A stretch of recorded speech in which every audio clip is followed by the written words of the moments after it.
प्यारे बच्चों, आज हम लोग डीएवी क्लास 7 के हिंदी का 11वां पाठ उस रात की बात का जितना भी प्रश्न है सबको हम लोग समझ ले रहे हैं और उसके उत्तर को भी मैं आपको ज़्यादा से ज़्यादा आसान भाषा में समझा दे रही हूँ ताकि आपको किसी प्रकार की कोई कठिनाई ना हो। यह पाठ मैं पिछले कल आपको पढ़ा चुकी हूँ। बच्चों, आइए शुरू करते हैं आज का पाठ, प्रश्नों का हल। पहला प्रश्न है बच्चों, बुढ़िया के पैसे मांगने पर लेखक ने क्या समझा? तो चलिए बताइए कि बुढ़िया जब लेखक के घर मदद मांगने गई तो लेखक ने उसको क्या समझा? बताइए। इसका उत्तर होगा दोस्तों, बुढ़िया के पैसा मांगने पर लेखक ने उसे भीख मांगने वाली भिखारन समझ लिया और साथ ही उसे ये भी समझा कि ये वैसी बुढ़िया है जो नए नए बहाने करके ज़्यादा से ज़्यादा पैसे ऐंठती है। ठीक है बच्चों। दूसरा प्रश्न है, रात में लेखक को क्यों डर लगने लगा? चलिए बताइए कि लेखक को कहाँ रात में डर लगने लगा और क्यों लगने लगा। मैंने आपको बताया था ना, कल पूरी कहानी हम लोग अच्छे से पढ़े थे ना कि ये सब घटना के 3 महीने बाद लेखक एक दिन शहर से बाहर गए थे और लौटते समय उनका क्या हो गया था, मोटरसाइकिल मतलब बाइक ख़राब हो गई थी और फिर उनको क्या लगने लगा था, रात होने के कारण बहुत ही ज़्यादा डर लगने लगा था। इसको हम लोग कैसे लिखेंगे? लेखक की गाड़ी जिस स्थान पे खराब हुई थी वह बहुत सुनसान था। रात होने के कारण पेड़ डरावने लग रहे थे। पास के जंगल से गिद्धों की आवाज़ भी सुनाई पड़ रही थी। जंगली जानवरों और चोरों का डर भी था। इन सब कारणों से लेखक को डर लगने लगा। ठीक है बच्चों। तीसरा प्रश्न है बच्चा, लेखक को अपने उस दिन के व्यवहार पर शर्मिंदा क्यों होना पड़ा? चलिए बताइए आप कि उस दिन जो व्यवहार लेखक ने बुढ़िया के साथ किया क्या वो सही था? नहीं, वो बहुत ही गलत था। वैसा व्यवहार किसी को किसी के साथ नहीं करना चाहिए। हम लोग को जितना भी हो सके ज़रूरतमंदों की मदद करनी चाहिए। पर लेखक को पता ही नहीं चला कि उस दिन जो बुढ़िया जो पैसे मांग रही थी सच में उसकी उस दिन पैसे की बहुत ज़रूरत थी। वो तो 3 महीने बाद जब उनके साथ बुरा घटना घटा तो उनको पता चला कि बुढ़िया सच बोल रही थी। तब लेखक को अपने जो व्यवहार था उस पर बहुत ही ज़्यादा शर्मिंदगी हुई। पर इसको हम लोग कैसे लिखेंगे? लेखक ने बुढ़िया को ज़्यादा पैसा ऐंठने वाली भिखारन समझकर उसकी सहायता नहीं की थी। वही बुढ़िया लेखक की सहायता तब की जब लेखक बहुत ही ज़्यादा परेशानी में थे। इसलिए लेखक को अपने उस दिन के व्यवहार पर शर्मिंदा होना पड़ा। ठीक है बच्चों, हम लोग तब तक अपनी गलती का एहसास नहीं होता जब तक हमें ये पता ना चल जाए कि हम लोग गलत हैं। जब हमें अपनी गलती का पता चलता है कि हम गलत थे तभी हम लोग क्या होते बच्चों, शर्मिंदा होते हैं। चौथा प्रश्न है बच्चा, बुढ़िया के चरित्र की कोई 3 विशेषताएं लिखिए। चरित्र मतलब बच्चों कैरेक्टर होता है जिसको हम लोग व्यवहार भी कहते हैं। मतलब बुढ़िया का व्यवहार कैसा था, उसमें क्या क्या खूबियाँ थी, उस खूबियों में से आपको सिर्फ 3 खूबियाँ उठाकर लिखना है। तो उसमें क्या क्या खूबियाँ थी बच्चों? पहले तो वो ईमानदार थी, मतलब वो झूठ नहीं बोलती थी। और तीसरा क्या था, उसके अंदर क्या था बच्चों, मानवता था कि जब वो देखी कि कोई अनजान आदमी को ज़रूरत है उसकी तो जितना हो सके उस आदमी की ज़रूरत की थी। ठीक है। और वो अपने सबसे बड़ा धर्म किसको समझती थी? अपना मानवता को अपना सबसे बड़ा धर्म वो समझती थी। तो हम लोग इसको कैसे सजा के लिखेंगे बच्चों कि बुढ़िया के चरित्र की विशेषताएँ। ठीक है, पहले हम लोग इसका ऊपर लिख देंगे हेडिंग, उसके बाद लिखेंगे 1 नंबर दे के कि बुढ़िया एक ईमानदार स्त्री थी। ठीक है। 2 नंबर है बुढ़िया के अंदर मानवता था। तीसरा है वह विपत्ति में पड़े लोगों की सहायता करती थी और उसे अपना धर्म समझती थी। बच्चों, अगर हम लोग किसी भी चीज़ की विशेषता इस प्रकार पॉइंट वाइज करके लिखे तो हमें नंबर ज़्यादा मिलता है, इसलिए मैंने आपको ऐसे करके लिखा है। अब भी ऐसे लिखिएगा, आपको नंबर ज़्यादा मिलेगा। ठीक है बच्चों। 5वां प्रश्न है बच्चों, बुढ़िया के घर से लौटते समय लेखक ने क्या प्रण किया? प्रण मतलब बच्चों होता है प्रतिज्ञा, प्रॉमिस। जब बुढ़िया के घर से लेखक वापस आ रहा था और बुढ़िया के व्यवहार से बहुत ही ज़्यादा इंस्पायर्ड हुआ था तो वो क्या सोचा कि अब से मैं भी लोगों को जितना हो सके उतना मदद करूँगा। इस तरह की बातें उसके दिमाग में चल रही थी। तो इसको हम लोग सजा के कैसे लिखेंगे कि बुढ़िया के घर से लौटते समय लेखक ने खुद से प्रण किया कि आज के बाद मैं मानवता को सबसे बड़ा मानूंगा। ठीक है। और मुझसे जितना हो सकेगा उतना ज़रूरतमंदों की सहायता करूँगा। उसके बाद बच्चों 6 नंबर में दिया हुआ है, नीचे दिए गए कथन किसने कहे किससे कहे लिखिए। मतलब जो लाइन दिया हुआ है वो कौन बोल रहा है और किसको बोल रहा है, ये सारी चीज़ें लिखना है। ठीक है। तो पहला वाक्य है, मेरा बेटा बहुत बीमार है। ये कौन किसको बोला था, आपको याद है? ये बुढ़िया बोली थी किसको? लेखक से बोली थी ना, जब वो शुरू उसके दरवाजे पे आई थी पैसा मांगने। ख नंबर है, कह देना कि और घरों से मांग ले। यह कौन किसको बोल रहा है बच्चों? आपको याद है किसको दया आ गई थी जब लेखक ने पैसा देने से मना कर दिया था? हाँ, लेखक की पत्नी को उस बुढ़िया पे बहुत दया आ गई थी, इसलिए उसने कुछ पैसे दिए और फिर कहा अपनी बेटी से कि कह देना कि बाकी और घरों से मांग ले। तो ये कथन किसका है? यह लेखक की पत्नी ने कहा। किससे कह रही है? अपनी बेटी से कह रही है कि जाके बाहर बुढ़िया से बातें कह दो। ठीक है। 7 नंबर में बच्चों दिया हुआ है, नीचे प्रत्येक प्रश्नों के 4 उत्तर दिए गए हैं, उचित उत्तर पर सही का चिन्ह लगाएं। मतलब आपको एक प्रश्न का 4 ऑप्शन दिया हुआ है और उसमें से जो सही है उसमें आपको क्या करना है? सही का निशान करना है। ठीक है। तो क नंबर में दिया हुआ है, लेखक ने अपनी बेटी से भिखारिन को क्या देने को कहा? बताइए। 2 रुपये, 2 4 पैसे, 5 रुपये, 8 रुपये, क्या देने को कहा? 2 4 पैसे। ठीक है बच्चों, तो 2 नंबर सही होगा। ख में दिया हुआ है, लेखक को कितने महीने बाद शहर से दूर जाना पड़ा? बताइए तो, आप अच्छे से आपको याद है ना? हाँ, 3 महीने बाद लेखक को दूर जाना पड़ा था। ठीक है बच्चों। ग में दिया हुआ है, मिस्त्री को कौन बुलाकर लाया? कौन सा मिस्त्री बताइए? बाइक ठीक करने वाला मिस्त्री सुबह सुबह कौन बुला के लाया था? हाँ, बुढ़िया का बेटा मिस्त्री को सुबह सुबह बुला के लाया था, जब तक कि लेखक सो ही रहा था, वो उठा नहीं था। ठीक है बच्चों। घ नंबर में दिया हुआ है, बुढ़िया ने लेखक को क्या खाने को दिया? आपको याद है कि बुढ़िया के घर में क्या बना था? जो उसके घर में बना था रूखा सूखा, वही उसने लेखक को दे दिया था। क्या दिया था खाने को? बाजरे की रोटी और बथुए का साग। आपने कभी ये सब खाया है? बच्चों, कड़ी अच्छे से बने तो खाने में बहुत टेस्टी लगता है, आप कभी खा के देखिएगा। ठीक है बच्चों। इसके बाद कुछ प्रश्न बातचीत के लिए दिए हुए हैं, मतलब इसको आपको बातचीत के द्वारा ही मतलब हल करना है। मतलब एक तरह का ये मौखिक प्रश्न है, तो चलिए इसको मौखिक ही हल कर लेते हैं। 1 नंबर में दिया हुआ है, बेटी द्वारा पैसे दिए जाने पर बुढ़िया ने क्या कहा? किसकी बेटी? लेखक की बेटी। कौन बुढ़िया? जो लेखक के दरवाजे पे आई थी क्या करने? पैसा मांगने, क्योंकि उसका बेटा बहुत ही ज़्यादा बीमार था और हॉस्पिटल में भर्ती था। बुढ़िया ने क्या कहा था बच्चों, याद है आपको? बुढ़िया ने कहा था कि मैं भिखारन नहीं हूँ, बेटे की इलाज के लिए आपसे सहायता मांग रही हूँ, ठीक हो जाए तो पैसे मैं लौटा दूँगी। मतलब कि मुझे एक तरह का क्या चाहिए बच्चों? उधार चाहिए। मैं भिखारन नहीं हूँ, अभी मेरे पास पैसे नहीं, इसलिए आप मुझे अभी उधार दे दीजिए, जैसे ही मेरा बेटा ठीक हो जाएगा मैं क्या कर दूँगी? आपको वापस कर दूँगी। ठीक है बच्चों। ख में दिया है बच्चों, सुन लिया ना? नखरे भी पूरे दिखा रही है, इससे बात करना ही बेकार है, छोड़ो, चली जाएगी अपने आप। इससे लेखक के बारे में क्या पता चलता है? बच्चों, इससे लेखक के बारे में ये पता चलता है कि उसके अंदर जो इंसानियत होती है बच्चों, जो मानवता होती है, जो संवेदना होती है, वो सारी की सारी क्या हो गई है? ख़त्म हो गई है। अब उसको किसी का दर्द दिखाई ही नहीं दे रहा, क्योंकि अगर बुढ़िया सच थी तो उसके चेहरे पे वो सारे भाव होंगे, पर लेखक को उसके कोई भी भाव से कोई भी फ़र्क नहीं पड़ रहा था। मतलब उसको लगा कि ये मुझसे ठगी कर रही है, क्योंकि आजकल बच्चों बहुत तरह के लोग ठगी करते हैं, पर फिर भी लोगों को सच्चाई और झूठाई में समझ में आना चाहिए कि कौन आदमी सच बोल रहा है और कौन झूठ बोल रहा है। इसी का फ़र्क लेखक नहीं कर पाए थे। तो इससे लेखक के संवेदना का पता चलता है कि उनका जो संवेदना है, जो उसके अंदर जो मानवता है, वो पूरी की पूरी वो क्या हो चुकी थी? ख़त्म हो चुकी थी। ठीक है बच्चों। 3 नंबर में दिया हुआ है, रात को आपको किन किन से डर लगता है और क्यों? बच्चों, क्या आपको रात में डर लगता है? कौन कौन चीज़ों से डर लगता है बच्चों? देखिए, मुझे भी रात में डर लगता है। मुझे रात में अंधेरे से बहुत डर लगता है।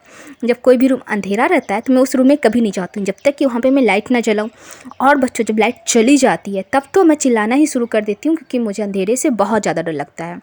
तो ये तो आप बताइए कि आपको रात में किन किन चीज़ों से डर लगती है और क्यों लगता है डर। ठीक है, तो ये पूरे आपके ऊपर है कि आपको किसी की आवाज़ सुन के डर लगता है, या खिड़की के बाहर झांकने में डर लगता है, या आपको कौन कौन चीज़ों से डर लगती है, ये आपको बताना है। ठीक है।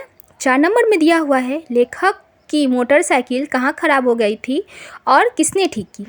ठीक है, तो चलिए आप जल्दी जल्दी बताइए कि आपको पता है कि लेखक की मोटरसाइकिल कहाँ ख़राब हो गई थी? कहाँ ख़राब हो गई थी बच्चों? एक सुनसान जगह में लेखक की मोटरसाइकिल ख़राब हो गई थी, और चूँकि रात हो रहा था इसलिए जो बड़े बड़े पेड़ थे उनको कैसे लग रहे थे? डरावने लगने लग गए थे। ठीक है। और उसको कौन ठीक करवाया था? अगले दिन जब लेखक सो रहे थे तभी बुढ़िया का बेटा बगल वाले गांव से मिस्त्री को बुला के लाया था और उसकी बाइक को ठीक करवा दिया था। ठीक है बच्चों, उसके बाद बच्चों अनुमान और कल्पना है, मतलब कुछ प्रश्न दिए हुए हैं तो उसको आपको अपने अनुमान के द्वारा, अपने कल्पना के द्वारा, अपने फैंटेसी के द्वारा ये आपको ये पता करना है कि अगर ऐसा लेखक नहीं होता तो फिर कैसा होता, मतलब अगर ये काम लेखक नहीं करता या ये काम उसके साथ नहीं होता तो फिर क्या होता, क्योंकि कुछ ना कुछ तो ज़रूर होता। ठीक है, तो चलिए पहला क्वेश्चन है, बुढ़िया लेखक को रात में अपने घर ठहरने के लिए ना कहती तो लेखक क्या करता। ठीक है, क्योंकि रात तो बहुत ज़्यादा हो गई थी, चारों ओर अंधेरा हो गया था और लेखक को बहुत डर लग रहा था, इसलिए लेखक एक टापू पे गया जहाँ उसको सबसे पहला दरवाज़ा किसका दिखा था बच्चों, वही बुढ़िया का जो उसके घर भीख मांगने आई थी। तो दरवाज़ा खटखटाया और बुढ़िया ने उसको जितना हो सके उतना उसकी मदद की, पर अगर बुढ़िया दरवाज़ा ना खोलती या खोलने के बाद भी बोल देती कि मैं कुछ नहीं कर सकती क्योंकि मेरे पास तो कुछ पैसे वैसे नहीं है, कुछ भी बोल सकती थी कि मुझे माफ़ करिए, जैसे लेखक ने बहुत सारे बहाने बनाए वैसा बहाना बुढ़िया भी बना सकती थी। तो उसके बाद लेखक क्या करता। ठीक है, मेरे हिसाब से बच्चों चूँकि वो गांव का पहला घर था, अगर वो मदद नहीं करती तो वो दूसरे घर में जाता, दूसरे घर में कोई मदद नहीं मिलता तो तीसरे घर में जाता। ठीक है बच्चों, असल में देखिए मानवता तो ख़त्म हो गई है, ठीक है, पर कोई ना कोई इंसान ऐसा है जो उस मानवता को जीवित रखे हुए है, जैसे कि लेखक का जो मानवता था पूरा ख़त्म हो गया था, उसमें इंसानियत बची नहीं थी, पर उसी बुढ़िया में क्या था, पूरा इंसानियत भरा हुआ था। ठीक है, तो ऐसा नहीं है बच्चों कि सारे लोग दुनिया में ख़राब हैं, नहीं, दुनिया में कुछ अच्छे लोग भी हैं जिसके द्वारा ये दुनिया चल रही है। ठीक है, इंसानियत चल रहा है, अगर ऐसा होता तो आज दुनिया में कोई भी इंसान एक दूसरे को नहीं देखता। ठीक है बच्चों, तो कोई ना कोई ऐसा ज़रूर होता जो लेखक की मदद करता। 2 नंबर है बच्चों, अगर आपको लगता है कि इसके इतर भी कुछ हो सकता है, इससे अलग भी कुछ हो सकता है, तो ये टोटल आपकी फैंटेसी की चीज़ है, आप अपने फैंटेसी के द्वारा इसको बताइए। बच्चों फैंटेसी मतलब कल्पना होता है, सपना होता है, ठीक ना, तो उसी के द्वारा आप इसको बताइए। 2 नंबर में दिया हुआ है, आपने अक्सर लोगों को भीख मांगते देखा होगा, कहाँ कहाँ देखा है, बताइए वे भीख क्यों मांगते होंगे। ठीक है, ये तो बहुत अच्छा प्रश्न है, ये पूरा प्रैक्टिकल प्रश्न है ना बच्चों, आपने भी भीख मांगते बहुत से लोगों को देखा होगा। ठीक, आपने कहाँ कहाँ देखा है, मैंने अपने घर पे देखा है, मंदिर में देखा है, स्टेशन पे देखा है, ट्रेन में देखा है, और भी बहुत सारे जगह। आपने जहाँ जहाँ देखा है अपने उत्तर में वो जगह का नाम लिख दीजिएगा। ठीक है, और बताइए कि वे भीख क्यों मांगते होंगे, कोई तो वजह होगा, कोई ऐसे तो भीख नहीं मांगता। कभी आपने देखा है कि कोई जब उनको भीख नहीं देता तो उसको ऐसे डांट देता, ऐसे धुतकार देता कि जाओ जाओ जाओ मेरे पास पैसे नहीं है, कितना बुरा लगता होगा, है ना। तो सामने वाले इंसान की कुछ तो मजबूरी हुई रहती होगी जिससे वो भीख मांगने पर मजबूर हुआ होगा।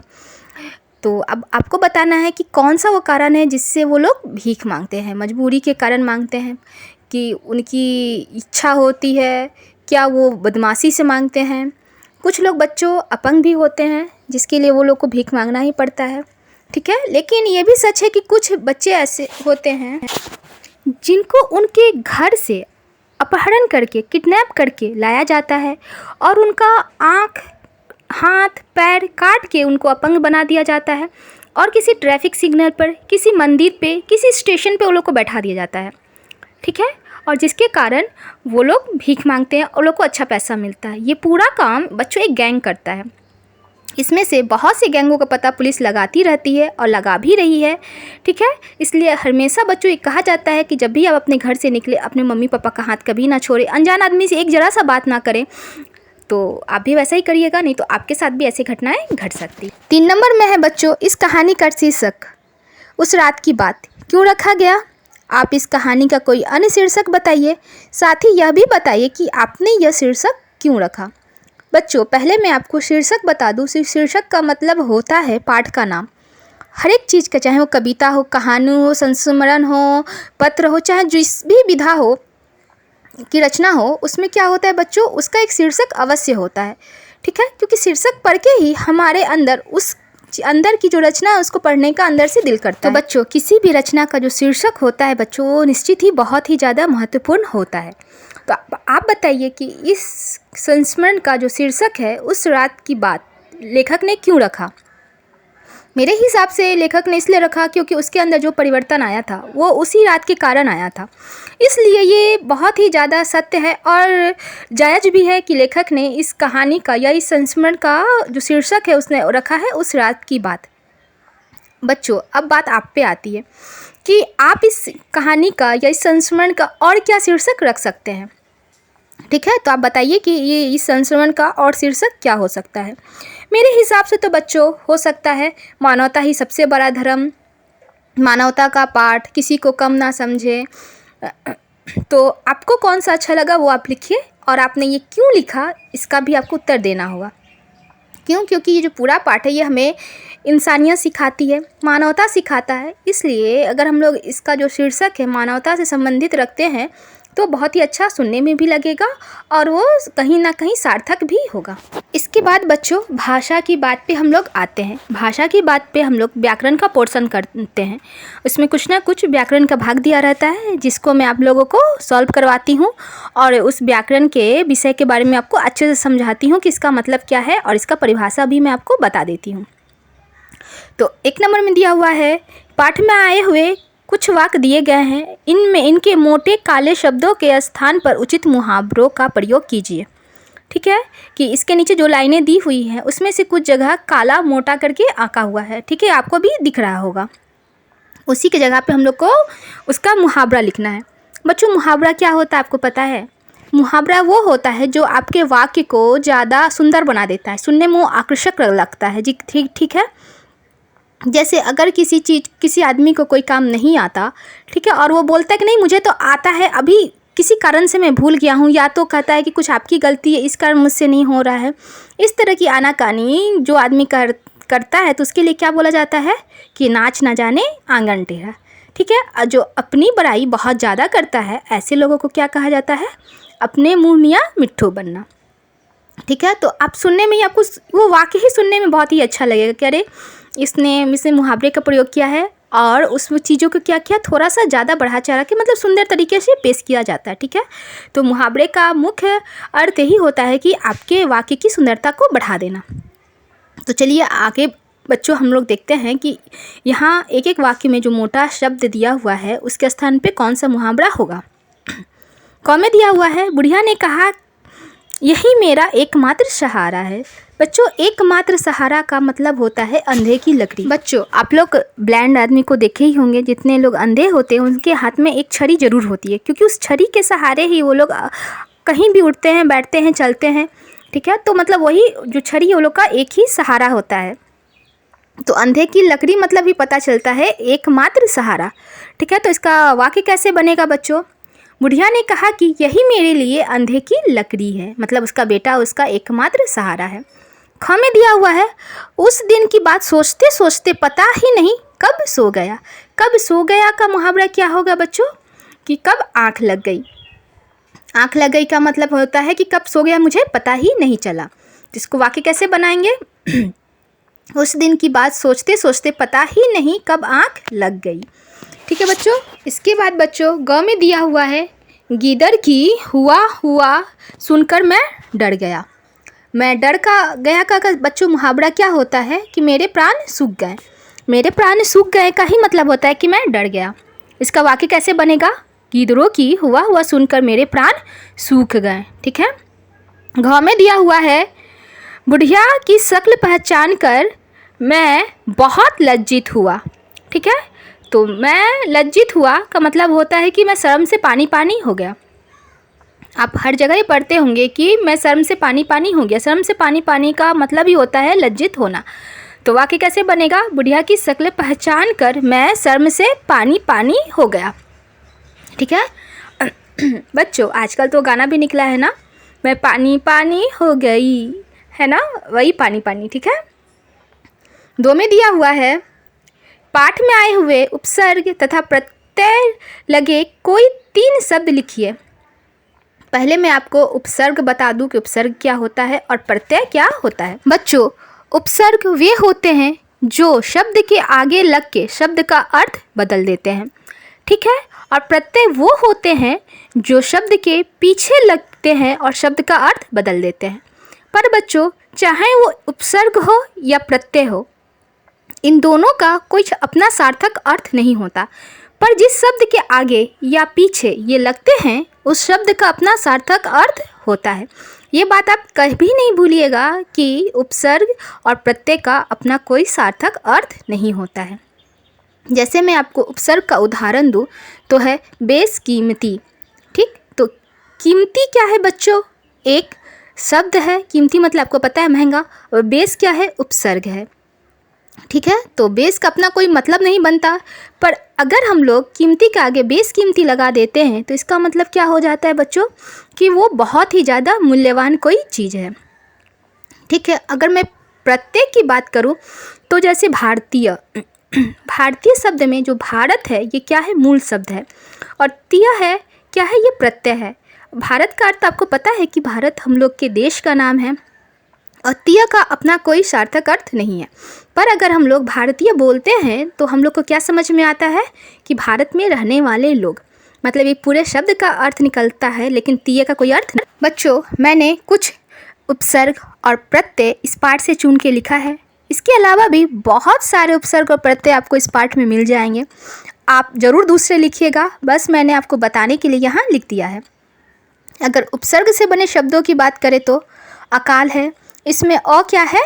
उपसर्ग है, और काल शब्द है। ठीक, अनहोनी, अनहोनी में अन उपसर्ग है और होनी मेन शब्द है। ठीक है, बेकार, बेकार में कार मूल शब्द है और बे उसका क्या है? उपसर्ग है। उसी प्रकार अगर मैं प्रत्यय शब्दों की बात करूँ तो क्या है? लज्जित। ठीक, लज्जा से क्या बना है बच्चों? लज्जित बना है। भिखारिन, भीख से क्या बना है बच्चों? भिखारिन बना है। ऊपर वाला, ऊपर से क्या बना है बच्चों? ऊपर वाला बना है। इसके बाद बच्चों 3 नंबर में दिया हुआ है, नीचे दिए गए शब्दों का वाक्यों में प्रयोग कीजिए। मतलब नीचे जो शब्द दिए हुए हैं उनका आपको वाक्य बनाना है उनसे। पहले मैं आपको शब्द बता दूं कि शब्द किसे कहते हैं और वाक्य किसे कहते हैं। ठीक है, तो शब्द बच्चों वर्णों का समूह होता है जिनका अपना कोई अर्थ होता है। बिना अर्थ वाले वर्णों के समूह को हम लोग क्या नहीं बोलेंगे बच्चों? शब्द नहीं बोलेंगे। ठीक है, और वाक्य क्या होता है? वाक्य भी वही होता है कि शब्दों का सार्थक समूह जिसका कोई अर्थ हो। ठीक है, मतलब जिस वाक्य का पढ़ने से कुछ अर्थ समझ में आए उसे ही कोई हम लोग वाक्य कहेंगे। बिना तोल टेढ़े मेढ़े वाक्यों को हम लोग वाक्य नहीं कहेंगे जिसका कि कोई अर्थ ना निकले। ठीक है, तो क में दिया हुआ है अतिथि। अतिथि मतलब बच्चों गेस्ट होता है, मेहमान होता है। इससे आपको वाक्य बनाना है, आप वाक्य बनाइएगा, ये नहीं कि जो मैंने बनाया है वो आप लिख दीजिएगा। ठीक है, ख में दिया हुआ है विपदा। विपदा मतलब बच्चों परेशानी होती है, कठिन दौर होता है। ठीक है, तो विपदा से भी आपको एक वाक्य बनाना है, आप बना के खुद लिखिएगा, मेरे वाला कब मत लिखिएगा। गौ में दिया हुआ है अनहोनी। अनहोनी मतलब ऐसा काम बच्चों जो एक्सपेक्ट नहीं किया गया था ये कभी होगा और वो चीज़ हो जाए, उसकी को हम लोग क्या कहते हैं बच्चों? अनहोनी कहते हैं। ठीक है, तो इससे भी एक वाक्य बनाइएगा। हालांकि मैंने 3 वाक्य बना दिया है, पर बच्चों अब बिल्कुल इसको प्रयोग मत करिएगा, आप इनको पढ़ लीजिए, समझ लीजिए और इसी से मिलते जुलते वाक्य बनाइए ताकि आपको वाक्य बनाना आए। ये इसीलिए दिया हुआ है कि इन चीज़ों से आप बनाना सीखें वाक्य। ठीक है, ये नहीं कि आप मम्मी से पूछ ले, टीचर से पूछ ले या मैं आपको बता दूँ, नहीं, आप खुद इन सब चीज़ों से वाक्य बनाना सीखिए। ठीक है बच्चों, आप बनाएंगे ना? मुझे पता है आप ज़रूर बनाएंगे ना? ठीक, तो बच्चों यह था आज का पाठ। अगर आपको मेरे द्वारा पढ़ाई की चीज़ें पसंद आ रही है, आप चाह रहे हैं कि मैं इसी तरह आपकी पढ़ाई में मदद करती रहूं, तो आपको पता है ना क्या करना है? आपको मेरा वीडियो को लाइक करना है, वीडियो को शेयर करना है और मेरे चैनल को तो ज़रूर से ज़रूर सब्सक्राइब कर लेना है। ठीक है, अब मिलते हैं कल किसी और क्लास के साथ। बाय।